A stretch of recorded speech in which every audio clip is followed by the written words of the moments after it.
Okay, so now we parked the truck, and Kent is toting me. We think it's about 3 miles, maybe a little more than 3 miles down this trail until we get to single track, where I'll have to walk from there.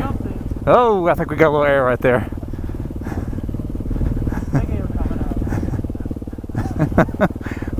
I'll preload for you. We'll seat bounce it. I want you to unwipe. This has been an adventure, to say the least. I don't think I mentioned in the video from a little while ago, but I ended up having to hike about 8 miles from when my bike broke down. And I didn't get out of there until it was almost dark, so I hiked from 1:30 until probably 8. After about maybe 2 or 3 miles of a hike, I ran across an old trapper's cabin, and I'd kind of decided I would bed down there for the night because it was dry, and it had a bunk bed in it with some eggshell mattresses, but one of the windows were missing and the door was missing.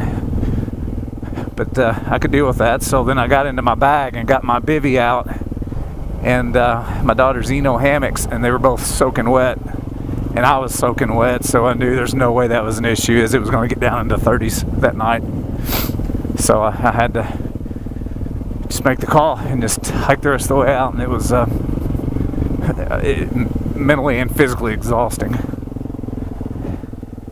And I'd set off my spot tracker beacon to send for help, and so that actually set off a chain reaction of phone calls to my wife, and we had a few friends that were actually watching the tracker, so they had figured out that I had broke down and was walking out.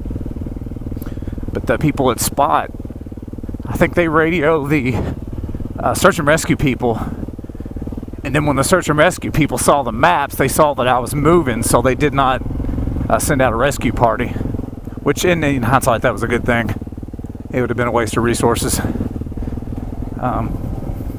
But it's good to know that all that worked, and there was definitely people that knew what was going on, or at least had a good idea of what was going on.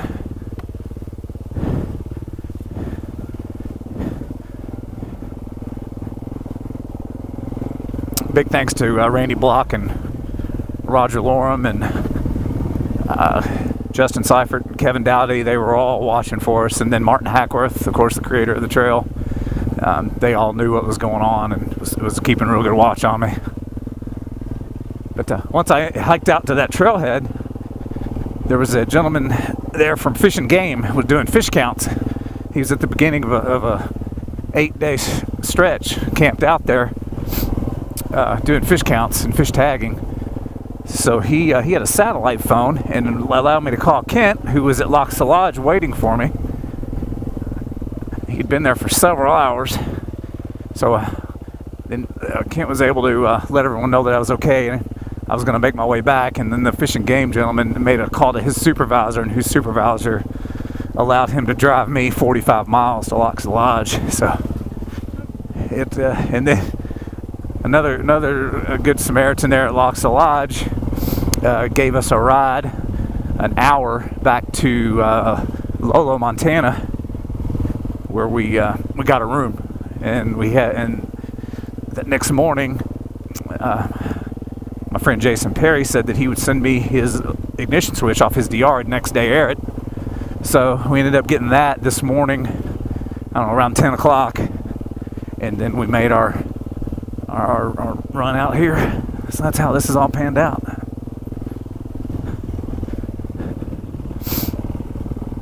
Been a crazy turn of events.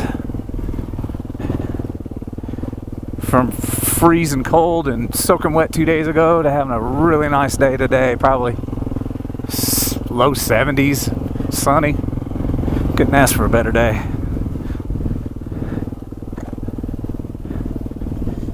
Mud hole. Don't you get me muddy.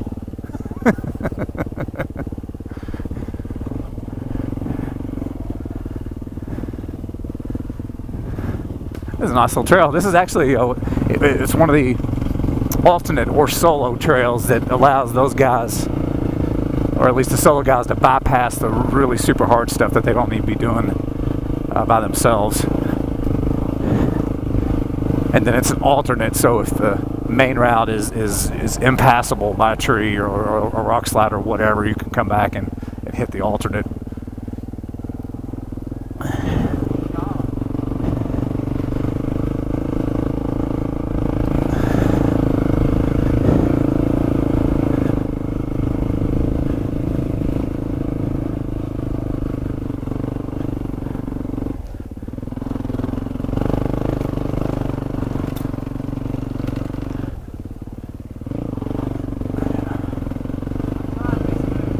Say it again? I'm trying to be smooth. No, you are.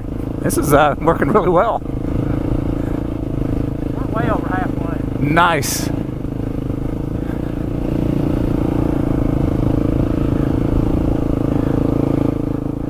My legs were so sore yesterday, I could literally barely walk. I look like a 90-year-old man. This morning was much better. Walking 8 miles on a set of alpine stars that have a gallon of water each in them is not something that I wish on anyone.